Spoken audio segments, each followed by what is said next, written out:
আজ আমরা জানব কিভাবে বাংলার স্বাধীনতা হারিয়ে গিয়েছিল এবং কিভাবে আমাদের পূর্বপুরুষরা সেটা ফিরে পেতে লড়াই করেছিলেন। একসময় বাংলা ছিল এত সম্পদশালী যে মোগলরা বলতো বাংলা যেকোনো জাতির স্বর্গ। সেই সোনার বাংলায় ইংরেজরা এসেছিল শুধু ব্যবসা করতে, কিন্তু ধীরে ধীরে তারা হয়ে উঠল আমাদের শাসক। 1757 সালের পলাশীর যুদ্ধ থেকে শুরু হয়ে প্রায় 200 বছর এই দেশ ছিল ইংরেজদের অধীনে। এই অধ্যায়ে আমরা জানব পলাশীর যুদ্ধ কেন হয়েছিল, তিতুমির ও সিপাহীরা কিভাবে লড়েছিলেন, এবং শেষে কিভাবে এলো স্বাধীনতা। অধ্যায় 2, ব্রিটিশ শাসন। 1757 সালের পলাশীর যুদ্ধ। মোগল আমলে পর্তুগিজ, ডাচ, ইংরেজ, ফরাসি বিভিন্ন ইউরোপীয় বণিক গোষ্ঠী ব্যবসা করতে ভারতীয় উপমহাদেশে আসে। ব্যবসায়িক প্রতিযোগিতায় শেষ পর্যন্ত ইংরেজরা টিকে থাকে। ভারত এবং ব্রিটেনের মধ্যে বাণিজ্য পরিচালনার জন্য 1600 সালে তারা ব্রিটিশ ইস্ট ইন্ডিয়া কোম্পানি প্রতিষ্ঠা করে। বাংলার সম্পদের জন্য এই অঞ্চলের প্রতি ইংরেজদের আগ্রহ ছিল। বাংলার শেষ স্বাধীন নবাব ছিলেন সিরাজ উদ দৌলা। তিনি 1756 সালে মাত্র 22 বছর বয়সে বাংলার নবাব হন। তরুণ নবাবের সাথে তার পরিবারের কিছু সদস্যের, বিশেষ করে খালা ঘসেটি বেগমের সম্পর্ক খুব খারাপ ছিল। এছাড়া রায়দুর্লভ এবং জগৎ শেঠের মতো বণিকদের বিরোধিতা ও ষড়যন্ত্রের শিকার হন তিনি। এই বণিকেরা অবশেষে 1757 সালের 23শে জুন পলাশীর যুদ্ধে নবাবের বিরুদ্ধে ইংরেজদের পক্ষে যোগ দেন। সৈন্যবাহিনীর প্রধান মীর জাফরের বিশ্বাসঘাতকতার কারণে নবাব পরাজিত হন। রবার্ট ক্লাইভের নেতৃত্বাধীন ইংরেজ বাহিনীর জয় হয়। পরে নবাবকে হত্যা করা হয়। এই ঘটনার মধ্য দিয়ে বাংলায় 1757 থেকে 1947 সাল পর্যন্ত প্রায় 200 বছরের ইংরেজ শাসন প্রতিষ্ঠিত হয়। এসো বলি, শিক্ষকের সহায়তায় আলোচনা করো। আলোচনা 1, ইংরেজরা কেন ভারতে এসেছিল? ইংরেজরা ভারতে এসেছিল বাণিজ্য ও ব্যবসার জন্য। তারা ভারতীয় উপমহাদেশে ব্যবসায়িক সুযোগ খুঁজতে আগ্রহী ছিল এবং ভারতীয় মালপত্র যেমন সুতি কাপড়, মসলিন, মশলা সহ বিভিন্ন পণ্য রপ্তানি করতে চেয়েছিল। 2, বাংলার প্রতি ইংরেজদের কেন আগ্রহ ছিল? বাংলা ছিল ধনী ও সম্পদশালী অঞ্চল। এখানকার মসলিন, সোনার, রৌপ্য ও কৃষিজাত পণ্য ইংরেজদের জন্য লাভজনক বাণিজ্যের উৎস ছিল। তাই বাংলার সম্পদের প্রতি তাদের আগ্রহ ছিল বেশি। 3, 1757 থেকে 1947 সাল পর্যন্ত কারা বাংলা শাসন করেছিল? এই সময়কাল ছিল ব্রিটিশ শাসনের সময়, অর্থাৎ ব্রিটিশ ইস্ট ইন্ডিয়া কোম্পানি থেকে শুরু করে ব্রিটিশ রাজ্য বাংলাকে শাসন করেছিল। 4, নবাবের বিরুদ্ধে কারা ষড়যন্ত্র করেছিল? নবাব সিরাজ উদ দৌলার পরিবারের সদস্যদের মধ্যে, বিশেষ করে খালা ঘসেটি বেগম এবং ব্যবসায়ী রায়দুর্লভ ও জগৎ শেঠ ইংরেজদের পক্ষে নবাবের বিরুদ্ধে ষড়যন্ত্র করেছিল। 5, নবাব কেন যুদ্ধে পরাজিত হয়েছিলেন? মীর জাফর নামের সৈন্যবাহিনীর প্রধান নবাবকে বিশ্বাসঘাতকতা করেছিলেন। এছাড়াও নবাবের পরিবারের বিরোধ এবং ইংরেজদের উভয়ের বিরুদ্ধে ষড়যন্ত্রের কারণে তিনি পরাজিত হন। 6, পলাশীর যুদ্ধে পরিণতি কী হয়েছিল? 1757 সালের পলাশীর যুদ্ধে নবাব পরাজিত হন। ইংরেজদের শাসন বাংলায় প্রতিষ্ঠিত হয়, যা 1947 সাল পর্যন্ত চলে। এসো লিখি, নবাব 3টি পক্ষ থেকে ষড়যন্ত্রের শিকার হয়েছিলেন। পাশের চিত্রে পক্ষগুলোর নাম উল্লেখ করা হল। কোন পক্ষে কারা এবং কেন নবাবের বিরুদ্ধে ষড়যন্ত্র করেছিল তা লেখো। নিচে ইংরেজ বণিক, এদেশীয় বণিক, নবাব পরিবার, এই 3 পক্ষের থেকে নবাব সিরাজ উদ দৌলার বিরুদ্ধে ষড়যন্ত্রের কারণ ও তাদের নাম দেওয়া হল। ইংরেজ বণিক কারা? ইংরেজ ইস্ট ইন্ডিয়া কোম্পানির ব্যবসায়ীরা ও সেনাবাহিনী। কেন? বাংলার সম্পদ ও ব্যবসার নিয়ন্ত্রণ পেতে চেয়েছিল।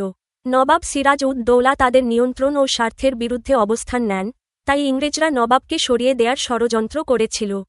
এদেশীয় বণিক কারা? রায়দুর্লভ, জগৎ শেঠের মতো স্থানীয় ব্যবসায়ী ও বণিক। কেন? নবাবের শাসনে তারা তাদের ব্যবসার জন্য বাধা পেত এবং ইংরেজদের সাথে সমঝোতা করে নিজের স্বার্থ রক্ষা করতে চেয়েছিল। তাই নবাবের বিরুদ্ধে ষড়যন্ত্রে অংশ নেন। নবাব পরিবার কারা? নবাবের খালা ঘসেটি বেগম ও পরিবারের কিছু সদস্য। কেন? নবাবের সঙ্গে ব্যক্তিগত মতবিরোধ ও পারিবারিক দ্বন্দ্ব ছিল। তারা নবাবের ক্ষমতা কমানোর চেষ্টা করেছিল। এভাবে 3 পক্ষই তাদের স্বার্থ রক্ষার জন্য নবাব সিরাজ উদ দৌলার বিরুদ্ধে ষড়যন্ত্র করেছিল। আরও কিছু করি। মোগলরা বাংলাকে বলতো যেকোনো জাতির স্বর্গ। বাংলার প্রতি বিদেশি শক্তিগুলোর আগ্রহের কারণগুলো লেখো। মোগলরা বাংলাকে যেকোনো জাতির স্বর্গ হিসেবে বলতো কারণ বাংলার রয়েছে প্রচুর প্রাকৃতিক সম্পদ এবং সাংস্কৃতিক বৈচিত্র্য। বিদেশি শক্তিগুলোর বাংলার প্রতি আগ্রহের কারণগুলো হল প্রচুর কৃষি সম্পদ।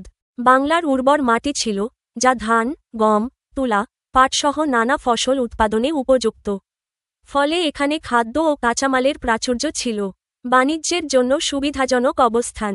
বাংলার নদীমহল ও বঙ্গোপসাগরের কারণে বন্দর এবং নদীপথের মাধ্যমে সহজে বাণিজ্য পরিচালনা করা যেত। পাট ও সুতা শিল্প। বাংলার পাট ও সুতা ছিল বিশ্ববাজারে খুবই জনপ্রিয় এবং মুনাফাজনক পণ্য। শিল্প ও কারুশিল্প।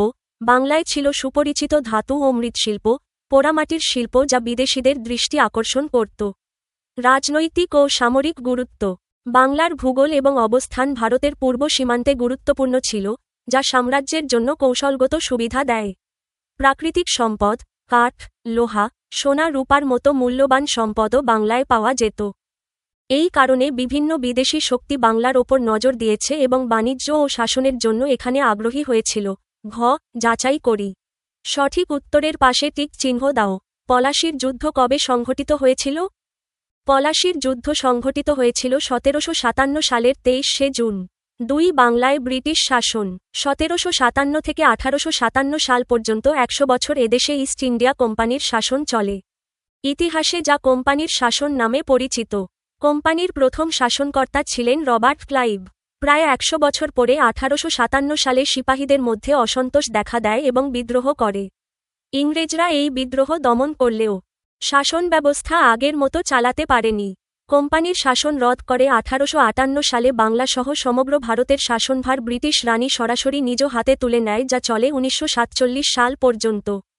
ব্রিটিশ শাসনের কিছু খারাপ দিক। ভাগ কর শাসন কর নীতির ফলে এদেশের মানুষের মধ্যে জাতি, ধর্ম, বর্ণ এবং অঞ্চলভেদে বিভেদ সৃষ্টি হয়। অনেক কারিগর বেকার ও অনেক কৃষক গরিব হয়ে যায় এবং বাংলায় দুর্ভিক্ষ দেখা দেয়। এই ভয়াবহ দুর্ভিক্ষ বাংলা 1176 সালে, ইংরেজি 1770, হয়েছিল, যা 76-এর মন্বন্তর নামে পরিচিত। অল্পসংখ্যক জমিদার অনেক জমির মালিক হন এবং বাংলার সংখ্যাগরিষ্ঠ মানুষ মালিকানার স্বত্ব হারান। ব্রিটিশদের কার্যক্রমের মধ্যে আরও যা ছিল নতুন নতুন স্কুল, কলেজ, বিশ্ববিদ্যালয় ও ছাপাখানা প্রতিষ্ঠার ফলে শিক্ষাব্যবস্থার উন্নতি হয়। সড়কপথ ও রেলপথ উন্নয়ন এবং টেলিগ্রাফ প্রচলনের ফলে যোগাযোগ ব্যবস্থার বিশেষ উন্নতি হয়। এ সময় সামাজিক সংস্কার সহ শিক্ষা, সাহিত্য ও জ্ঞান বিজ্ঞানের ব্যাপক প্রসার ঘটে, তাই একে নবজাগরণ বলা হয়। চিত্র 1816 সালে কলকাতায় প্রতিষ্ঠিত হিন্দু কলেজ। ক. এসো বলি। বাংলার ইতিহাসে এই ব্যক্তিদের ভূমিকা আলোচনা করো। Mir Jafar Robert Clive. নিচে বাংলার ইতিহাসে মীর জাফর ও রবার্ট ক্লাইভের ভূমিকা সংক্ষেপে আলোচনা করা হল। মীর জাফর। ভূমিকা। মীর জাফর ছিলেন নবাব সিরাজ উদ দৌলার সেনাপতি। তিনি পলাশীর যুদ্ধে বিশ্বাসঘাতকতা করে ইংরেজদের পক্ষে চলে যান। তার ভূমিকা বাংলার ইতিহাসে। বিশ্বাসঘাতকতা। পলাশীর যুদ্ধে সৈন্য চালাতে ব্যর্থ হন, যার ফলে নবাব পরাজিত হন। ইংরেজদের সহযোগী। ইংরেজরা তাকে নবাব বানায়, কিন্তু তিনি ছিলেন ইংরেজদের আজ্ঞাবহ। ইংরেজ শাসনের সূচনা। তার মাধ্যমে বাংলায় ইংরেজ শাসনের পথ সুগম হয়। দুর্বল নেতৃত্ব। তিনি শাসক হিসেবে অযোগ্য ছিলেন, যার ফলে ব্রিটিশরা সহজে বাংলা দখল করতে পারে। ফলাফল, মীর জাফর বাংলার ইতিহাসে এক বিশ্বাসঘাতক রূপে চিহ্নিত হন। Robert Clive. ভূমিকা। রবার্ট ক্লাইভ ছিলেন ব্রিটিশ ইস্ট ইন্ডিয়া কোম্পানির একজন সেনাপতি এবং প্রশাসক। তিনি পলাশীর যুদ্ধে ইংরেজ বাহিনীর নেতৃত্ব দেন। তার ভূমিকা বাংলার ইতিহাসে। পলাশীর যুদ্ধের নেতা। 1757 সালে সিরাজ উদ দৌলার বিরুদ্ধে যুদ্ধ করে জয়ী হন। ইংরেজ শাসনের সূচনা। তার নেতৃত্বেই ইংরেজরা বাংলায় রাজনৈতিক প্রভাব বিস্তার শুরু করে। ষড়যন্ত্রকারী। মীর জাফর, ঘসেটি বেগম, রায়দুর্লভ ও জগৎশেঠদের সঙ্গে ষড়যন্ত্র করে নবাবকে দুর্বল করেন। ইস্ট ইন্ডিয়া কোম্পানির ক্ষমতা বৃদ্ধি। তিনি কোম্পানির হয়ে বাংলার রাজস্ব আদায় ও শাসনের সুযোগ করে দেন। ফলাফল, রবার্ট ক্লাইভকে ব্রিটিশ শাসনের মূল ভিত্তি স্থাপনকারী হিসেবে ধরা হয়। খ. এসো লিখি। ব্রিটিশদের ভাগ কর শাসন কর নীতির ফলে কি হয়েছিল? ব্রিটিশদের ভাগ কর শাসন কর নীতির ফলে অনেক নেতিবাচক প্রভাব পড়ে। নিচে তা সংক্ষেপে বলা হল। ভাগ কর শাসন কর নীতির ফলে যা হয়েছিল: ধর্ম ও জাতিগত বিভাজন তৈরি হয়। হিন্দু মুসলিমের মধ্যে বিভেদ বাড়ে। জাতি, ধর্ম ও ভাষার ভিত্তিতে মানুষের মধ্যে বিদ্বেষ ছড়িয়ে পড়ে। একতা নষ্ট হয়। ভারতবাসীর মধ্যে একতা না থাকায় ইংরেজরা সহজে শাসন করতে পারে। একে অপরের বিরুদ্ধে লড়তে বাধ্য হয় সাধারণ মানুষ। দীর্ঘকাল ইংরেজ শাসন টিকে থাকে। বিভাজনের ফলে কোনো বৃহৎ প্রতিরোধ গড়ে ওঠে না। ইংরেজরা মানুষকে আলাদা করে রেখে দীর্ঘদিন শাসন করে। সাম্প্রদায়িক দাঙ্গা শুরু হয়। ধর্মীয় দাঙ্গা ও বিদ্বেষ বাড়ে। পরবর্তীতে এর প্রভাব ভারত বিভাগের সময় ভয়াবহ রূপ নেয়। উপসংহার: ভাগ কর, শাসন কর ছিল ইংরেজদের চালাক কৌশল। এর ফলে ভারতীয় উপমহাদেশে বিভক্তি ও দীর্ঘ শাসনের পথ তৈরি হয়। আরও কিছু করি। এই চারজন বাংলার নবজাগরণে গুরুত্বপূর্ণ ভূমিকা রেখেছিলেন। তাদের সম্পর্কে জানার চেষ্টা করি। রাজা রামমোহন রায়, ঈশ্বরচন্দ্র বিদ্যাসাগর, নবাব আব্দুল লতিফ, সৈয়দ আমির আলী। বাংলার নবজাগরণ বা রেনেসাঁস সময়কালে কিছু ব্যক্তি সমাজ সংস্কার ও শিক্ষার প্রসারে গুরুত্বপূর্ণ ভূমিকা পালন করেছিলেন। নিচে রাজা রামমোহন রায়, ঈশ্বরচন্দ্র বিদ্যাসাগর, নবাব আব্দুল লতিফ এবং সৈয়দ আমির আলী সম্পর্কে সংক্ষিপ্তভাবে আলোচনা করা হল। ১. রাজা রামমোহন রায়, ১৭৭২ থেকে ১৮৩৩। উপাধি: আধুনিক ভারতের জনক। ভূমিকা: তিনি সতীদাহ প্রথা রোধে আন্দোলন করেন। ব্রাহ্ম সমাজ প্রতিষ্ঠা করে ধর্মীয় সংস্কার আনেন। ইংরেজি ও বিজ্ঞান শিক্ষার পক্ষে জোর দেন। নারী শিক্ষার পক্ষে ছিলেন এবং কুসংস্কারের বিরুদ্ধে ছিলেন। ২. ঈশ্বরচন্দ্র বিদ্যাসাগর, ১৮২০ থেকে ১৮৯১। উপাধি: বিদ্যাসাগর, জ্ঞানসমুদ্র। ভূমিকা: বাংলা ভাষা ও ব্যাকরণের উন্নয়ন করেন। বিধবা বিবাহ চালু করতে বড় ভূমিকা রাখেন। নারী শিক্ষা বিস্তারে বিশেষ ভূমিকা রাখেন। সংস্কৃত কলেজে অধ্যক্ষ ছিলেন এবং শিক্ষার আধুনিকায়ন করেন। ৩. নবাব আব্দুল লতিফ, ১৮২৮ থেকে ১৮৯৩। ভূমিকা: মুসলমান সমাজে আধুনিক শিক্ষার প্রয়োজনীয়তা বোঝান। কলকাতা মহসিন কলেজে অধ্যাপক ছিলেন। ইংরেজি শিক্ষার মাধ্যমে মুসলমান সমাজকে উন্নত করতে চেয়েছেন। মুসলিম পুনর্জাগরণে অগ্রদূত হিসেবে কাজ করেন। ৪. সৈয়দ আমির আলী, ১৮৪৯ থেকে ১৯২৮। ভূমিকা: একজন বিচারপতি ও শিক্ষাবিদ ছিলেন। মুসলিম লীগ গঠনে সহায়তা করেন। মুসলমানদের শিক্ষা ও রাজনৈতিক সচেতনতা বৃদ্ধিতে কাজ করেন। ইংরেজি ভাষায় ইসলাম বিষয়ক বই লেখেন, যেমন দ্য স্পিরিট অফ ইসলাম। উপসংহার: এই চারজন ছিলেন বাংলার নবজাগরণের অগ্রদূত। তারা সমাজ সংস্কার, ধর্মীয় উদারতা, নারী শিক্ষা ও আধুনিক শিক্ষাব্যবস্থার প্রসারে গুরুত্বপূর্ণ অবদান রেখেছেন। যাচাই করি। উপযুক্ত শব্দ দিয়ে শূন্যস্থান পূরণ। ইস্ট ইন্ডিয়া কোম্পানি বাংলাকে ১৭৫৭ সাল থেকে ১৮৫৮ সাল পর্যন্ত ১০১ বছর শাসন করে। ৩. তিতুমিরের বাঁশের কেল্লা সিপাহী বিদ্রোহ। চিত্র: তিতুমিরের বাঁশের কেল্লা। ১৮ শতকের শেষভাগ থেকে ১৯ শতক জুড়ে ইস্ট ইন্ডিয়া কোম্পানির বিরুদ্ধে অনেকবার বিদ্রোহ সংঘটিত হয়। এমনই একটি আন্দোলনে বিদ্রোহী নেতা তিতুমির ইংরেজ বাহিনীকে প্রতিহত করার জন্য বারাসাতের কাছে নারকেলবাড়িয়া গ্রামে একটি বাঁশের কেল্লা নির্মাণ করেন। ১৮৩১ সালে ব্রিটিশদের বিরুদ্ধে এক যুদ্ধে তিতুমির পরাজিত ও নিহত হন। চিত্র: মঙ্গল পাণ্ডে। ১৮৫৭ সালে পশ্চিম বাংলার ব্যারাকপুরে মঙ্গল পাণ্ডের নেতৃত্বে সিপাহী বিদ্রোহ শুরু হয়ে সারা ভারতে ছড়িয়ে পড়ে। সিপাহী বিদ্রোহের কিছু কারণ: সেনাবাহিনীতে সিপাহী পদে ভারতীয়দের সংখ্যাধিক্য ছিল। সেখানে ৫০,০০০ ব্রিটিশ এবং ৩ লক্ষ ভারতীয় সিপাহী ছিল। ভারতের বিভিন্ন এলাকার সৈন্যদের মধ্যে সামাজিক বিশৃঙ্খলা তৈরি হয়। ১৮৫৬ সালের পর ভারতের বাইরেও সৈন্যদের কাজ করার নির্দেশ দেওয়া হয়। কামান ও বন্দুকের কার্তুজ পিচ্ছিল করার জন্য গরুর এবং শূকরের চর্বি ব্যবহারের গুজব নিয়ে ধর্মীয় অশান্তি তৈরি করা হয়। সৈন্যদের আন্দোলনকে সমর্থন জানানোর জন্য সাধারণ মানুষ প্রস্তুত ছিলেন। এই আন্দোলন দ্রুতই সৈন্যদের থেকে সাধারণ মানুষের মধ্যে ছড়িয়ে পড়ে। ব্রিটিশ সরকার কঠোর হাতে এই বিদ্রোহ দমন করে। এই বিদ্রোহে প্রায় ১ লক্ষ ভারতীয় মারা যায়। পরবর্তীতে ভারতের শাসনভার ইস্ট ইন্ডিয়া কোম্পানির কাছ থেকে মহারানী ভিক্টোরিয়ার হাতে চলে যায়। তিনি স্বাধীনভাবে ভারত শাসন করতে থাকেন।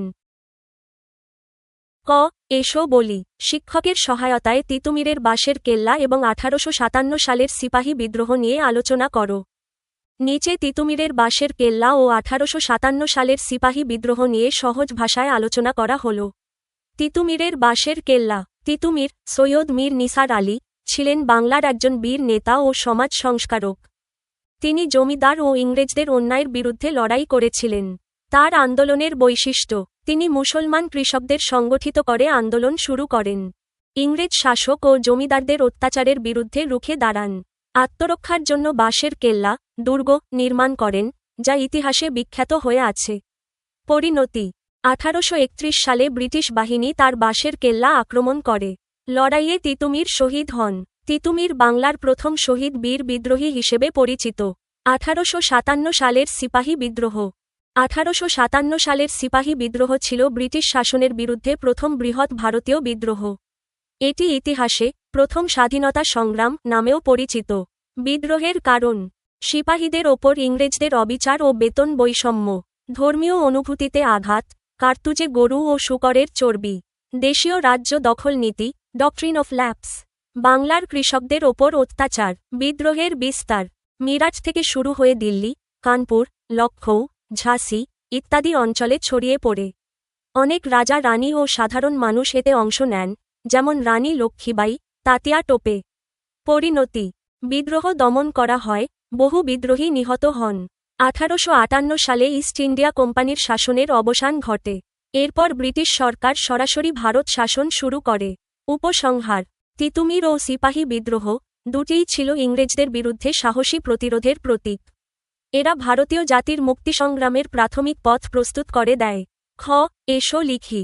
সিপাহী বিদ্রোহের কারণগুলো সাজিয়ে লেখো। নিচে সিপাহী বিদ্রোহের 1857 প্রধান কারণগুলো সুন্দরভাবে সাজিয়ে দেওয়া হল। সিপাহী বিদ্রোহের কারণসমূহ ১ ধর্মীয় কারণ সিপাহীদের দেওয়া নতুন কার্তুজে গরু ও শূকরের চর্বি মেশানো ছিল। এটি হিন্দু ও মুসলমান উভয়ের ধর্মীয় বিশ্বাসে আঘাত করে। ২ রাজনৈতিক কারণ ইংরেজদের ডক্ট্রিন অফ ল্যাপস নীতি অনুসারে উত্তরাধিকারী না থাকলে রাজ্য কেড়ে নেওয়া হতো। অনেক দেশীয় রাজ্য কুড়িয়ে নেওয়া হয়, রাজারা ক্ষুব্ধ হন।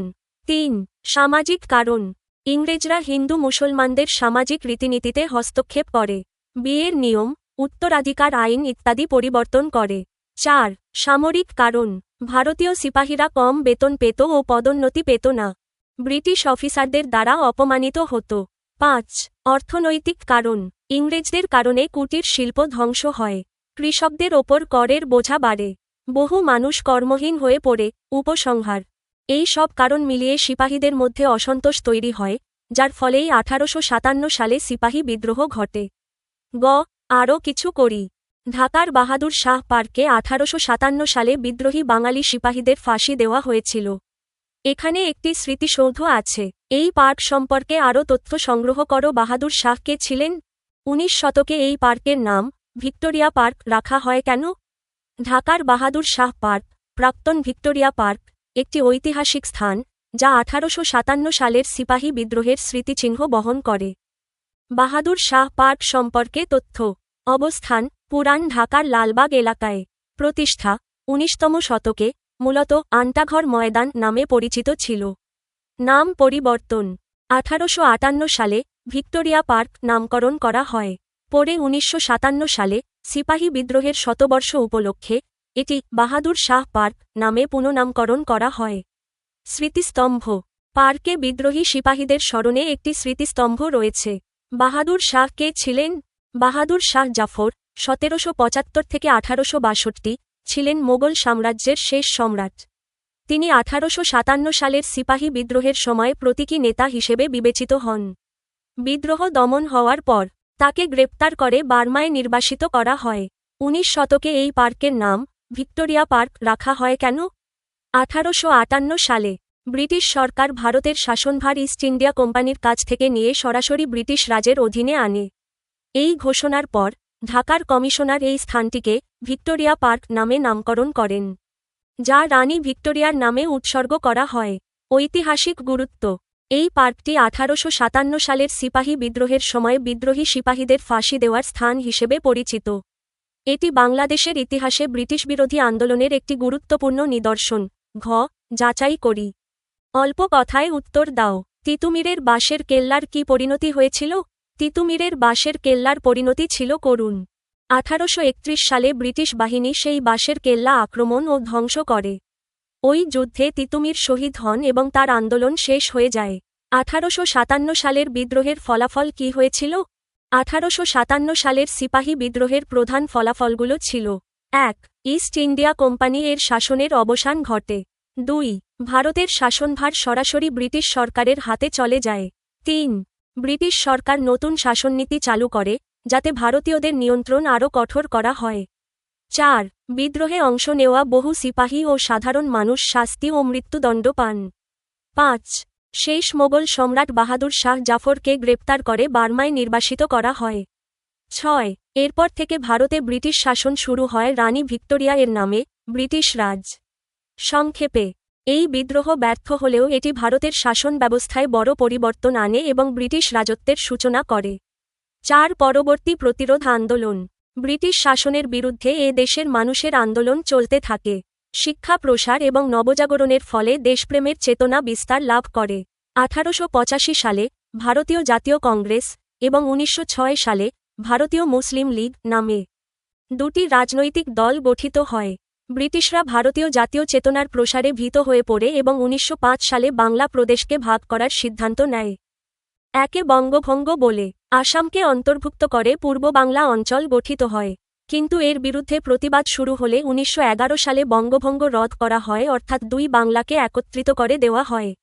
ব্রিটিশ বিরোধী বড় আন্দোলনগুলোর মধ্যে ছিল ফকির সন্ন্যাসী বিদ্রোহ, স্বরাজ আন্দোলন, অসহযোগ আন্দোলন এবং সশস্ত্র যুব বিদ্রোহ। ব্রিটিশ বিরোধী আন্দোলনে ফকির মজনু শাহ, ক্ষুদিরাম বসু, প্রীতিলতা ওয়াদ্দেদার এবং মাস্টারদা সূর্য সেনের আত্মত্যাগ ও সাহসিকতা চিরস্মরণীয়। ক্ষুদিরাম বসু, প্রীতিলতা ওয়াদ্দেদার, মাস্টারদা সূর্য সেন, সুভাষচন্দ্র বসু এবং শেরে বাংলা একে ফজলুল হক ব্রিটিশ বিরোধী আন্দোলনে গুরুত্বপূর্ণ ভূমিকা পালন করেন। এ সময়ে রবীন্দ্রনাথ ঠাকুর, কাজী নজরুল ইসলাম, বঙ্কিমচন্দ্র চট্টোপাধ্যায় ও শরৎচন্দ্র চট্টোপাধ্যায় প্রমুখ লেখকের কবিতা, গান ও লেখার মধ্য দিয়ে বাঙালির স্বাধিকার চেতনা আরও বেগবান হয়। নারী জাগরণের অগ্রদূত রোকেয়া সাখাওয়াত হোসেন এ সময় নারী শিক্ষা প্রসারে গুরুত্বপূর্ণ ভূমিকা রাখেন। অবশেষে 1947 সালে ইংরেজরা ভারত ত্যাগ করতে বাধ্য হয় এবং পাকিস্তান ও ভারত নামে দুইটি আলাদা রাষ্ট্রের জন্ম হয়। ক. এসো বলি, কবি সাহিত্যিকগণ কিভাবে রাজনৈতিক আন্দোলনে ভূমিকা রাখতে পারেন, শিক্ষকের সহায়তায় আলোচনা করো। ক. কবি সাহিত্যিকগণ কিভাবে রাজনৈতিক আন্দোলনে ভূমিকা রাখতে পারেন? আলোচনা। কবি ও সাহিত্যিকরা তাদের লেখার মাধ্যমে জাতির মাঝে স্বাধীনতা, দেশপ্রেম ও সচেতনতা বৃদ্ধি করতে পারেন। কবিতা, গান, উপন্যাস, নাটক ও প্রবন্ধের মাধ্যমে তারা মানুষের মনোযোগ আকর্ষণ করে বিরোধী ভাবনা ছড়িয়ে দিতে পারে। ইতিহাসে যেমন রবীন্দ্রনাথ ঠাকুরের জাতীয় সঙ্গীত মানুষকে একত্রিত করেছে, তেমনি কাজী নজরুল ইসলামের কবিতা সশস্ত্র বিপ্লবের চেতনা জাগিয়েছে। তারা মানুষের মানসিকতাকে শক্তিশালী করে, আন্দোলনের পেছনে শক্তি হিসেবে কাজ করে। খ. এসো লিখি, পাশের পৃষ্ঠা থেকে বাংলায় যেসব প্রতিরোধ আন্দোলন হয়েছে সেগুলোর একটি ঘটনাপঞ্জি তৈরি করো। খ. বাংলায় যেসব প্রতিরোধ আন্দোলন হয়েছে সেগুলোর ঘটনাপঞ্জি, টাইমলাইন। সময়কাল, আন্দোলন ও ঘটনা: 1831 তিতুমিরের বাঁশের কেল্লা নির্মাণ ও বিদ্রোহ, 1857 সিপাহী বিদ্রোহ, 1885 ভারতীয় জাতীয় কংগ্রেস গঠন, 1905 বঙ্গভঙ্গ, বাংলাকে ভাগ করার ঘটনা, 1911 বঙ্গভঙ্গ প্রত্যাহার ও দুই বাংলার পুনর্মিলন, 1920 হতে 1922 অসহযোগ আন্দোলন, 1930 হতে 1934 সিভিল ডিফেন্স ও স্বাধীনতা সংগ্রাম, 1947 ভারত ও পাকিস্তান স্বাধীনতা লাভ। গ. আরও কিছু করি, বাঙালির স্বাধিকার আন্দোলনে রবীন্দ্রনাথ ঠাকুর, কাজী নজরুল ইসলাম এবং রোকেয়া সাখাওয়াত হোসেন গুরুত্বপূর্ণ ভূমিকা রেখেছেন। তাদের সম্পর্কে আরও তথ্য খুঁজে বের করো। গ. বাঙালির স্বাধিকার আন্দোলনে গুরুত্বপূর্ণ ব্যক্তিদের সম্পর্কে তথ্য। ব্যক্তি, গুরুত্বপূর্ণ ভূমিকা ও তথ্য: রবীন্দ্রনাথ ঠাকুর, বিশ্বকবি, জনগণমন রচয়িতা, বাঙালি জাতীয় চেতনা ও স্বাধীনতা আন্দোলনের প্রেরণা। 1911 সালে বঙ্গভঙ্গের বিরোধিতা করে বিদ্রোহী কবিতা ও গান রচনা করেন। কাজী নজরুল ইসলাম, বিদ্রোহী কবি নামে পরিচিত, ব্রিটিশ শাসনের বিরুদ্ধে সাহসী কবিতা ও গান লিখেছেন। ধর্মনিরপেক্ষতা ও মানবতার বার্তা দিয়ে আন্দোলনে উৎসাহ জুগিয়েছেন। রোকেয়া সাখাওয়াত হোসেন, নারী শিক্ষা ও নারী অধিকার প্রতিষ্ঠায় কাজ করেছেন। নারীর মুক্তি ও সামাজিক উন্নয়নে পথপ্রদর্শক। ব্রিটিশ শাসনের বিরুদ্ধে নারীর সচেতনতা বাড়িয়েছেন। ঘ. যাচাই করি, সঠিক উত্তরের পাশে টিক চিহ্ন দাও। ব্রিটিশ বিরোধী বড় আন্দোলন ছিল: ক. সিপাহী বিদ্রোহ, খ. অসহযোগ আন্দোলন, গ. ফকির সন্ন্যাসী বিদ্রোহ, ঘ. উপরের সবগুলো। হ্যাঁ, ব্রিটিশ বিরোধী বড় আন্দোলনগুলো ছিল বাংলাদেশের স্বাধীনতা সংগ্রামের গুরুত্বপূর্ণ অংশ। নিচে কিছু প্রধান আন্দোলনের নাম দেওয়া হল ব্রিটিশ বিরোধী বড় আন্দোলনগুলো। ফকির সন্ন্যাসী বিদ্রোহ 18 শতকের শেষ দিকে শুরু হয়। ব্রিটিশদের কর নীতি ও নিপীড়নের বিরুদ্ধে মুসলিম ফকির ও হিন্দু সন্ন্যাসীরা বিদ্রোহ করেন। তিতুমিরের বাঁশের কেল্লা 1831। তিতুমির ইংরেজদের বিরুদ্ধে নারকেলবাড়িয়ায় বাঁশ দিয়ে একটি দুর্গ তৈরি করেন। ব্রিটিশ বাহিনীর সাথে যুদ্ধ করে শহীদ হন। সিপাহী বিদ্রোহ 1857। এটি ছিল ভারতের প্রথম স্বাধীনতা সংগ্রাম। মঙ্গল পাণ্ডের নেতৃত্বে শুরু হয় এবং বাংলাসহ সমগ্র ভারতে ছড়িয়ে পড়ে। স্বরাজ আন্দোলন 1905 থেকে 1911।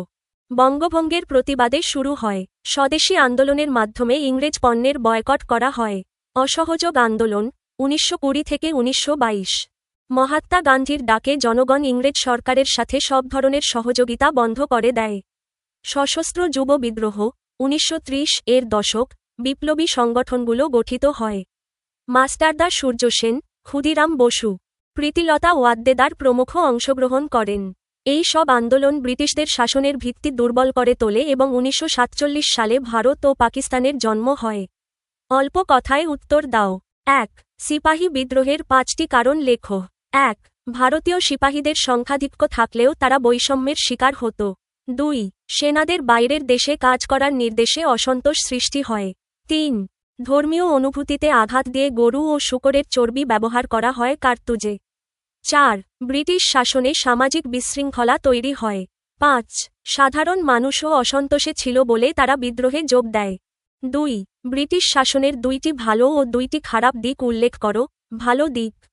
1. শিক্ষা ব্যবস্থার উন্নয়ন, স্কুল কলেজ প্রতিষ্ঠা। 2. যোগাযোগ ব্যবস্থার উন্নতি, রেলপথ, টেলিগ্রাফ। খারাপ দিক। 1. ভাগ কর, শাসন কর, নীতিতে জাতিগত বিভেদ বাড়ে। 2. কৃষক ও কারিগররা নিঃস্ব হয়ে পড়ে, দুর্ভিক্ষ হয়। 76-এর মনন্তর। 3. বাংলার নবজাগরণে কারা অবদান রেখেছেন? রাজা রামমোহন রায়, ঈশ্বরচন্দ্র বিদ্যাসাগর, নবাব আব্দুল লতিফ, সৈয়দ আমির আলী, রোকেয়া সাখাওয়াত হোসেন, রবীন্দ্রনাথ ঠাকুর, কাজী নজরুল ইসলাম। প্রশ্নগুলোর উত্তর দাও। 1. পলাশীর যুদ্ধের ফলাফল সম্পর্কে লেখো। 1757 সালের পলাশীর যুদ্ধে নবাব সিরাজউদ্দৌলা পরাজিত হন এবং নিহত হন। ইংরেজরা বাংলার শাসনভার নিজেদের হাতে নেয় এবং প্রায় 200 বছরের ব্রিটিশ শাসনের সূচনা হয়। 2. সিপাহী বিদ্রোহে বাংলার ভূমিকা কী ছিল? সিপাহী বিদ্রোহে বাংলার সিপাহীরাও অংশ নেয়। ঢাকার বাহাদুর শাহ পার্কে বহু বিদ্রোহী সিপাহীকে ফাঁসি দেওয়া হয়। এই বিদ্রোহ বাংলায়ও ইংরেজবিরোধী চেতনা জাগিয়ে তোলে। 3. সাহিত্যিকগণ রাজনৈতিক আন্দোলনে কী ধরনের ভূমিকা পালন করতে পারেন? সাহিত্যিকরা কবিতা, গান, গল্প ও নাটকের মাধ্যমে মানুষকে সচেতন করে তোলেন। দেশপ্রেম জাগিয়ে তুলেন এবং আন্দোলনের পক্ষে মতো গড়ে তোলেন। তাদের লেখায় স্বাধীনতার চেতনা ছড়িয়ে পড়ে। আপনারা আমাদের ভুলগুলো কমেন্টে জানাতে পারেন। যদি উপকৃত হন, তবে সাবস্ক্রাইব করুন। ভিডিওটি শেয়ার করুন এবং বন্ধুদের সঙ্গে জানিয়ে দিন। আমাদের আয়োজন এমনভাবে পরিকল্পনা করা হয়েছে যাতে শিক্ষার্থীরা কোনো গাইড বই ছাড়াই নিজস্বভাবে আনন্দের সঙ্গে শিখতে পারে এবং জ্ঞান অর্জন করতে পারে। ধন্যবাদ।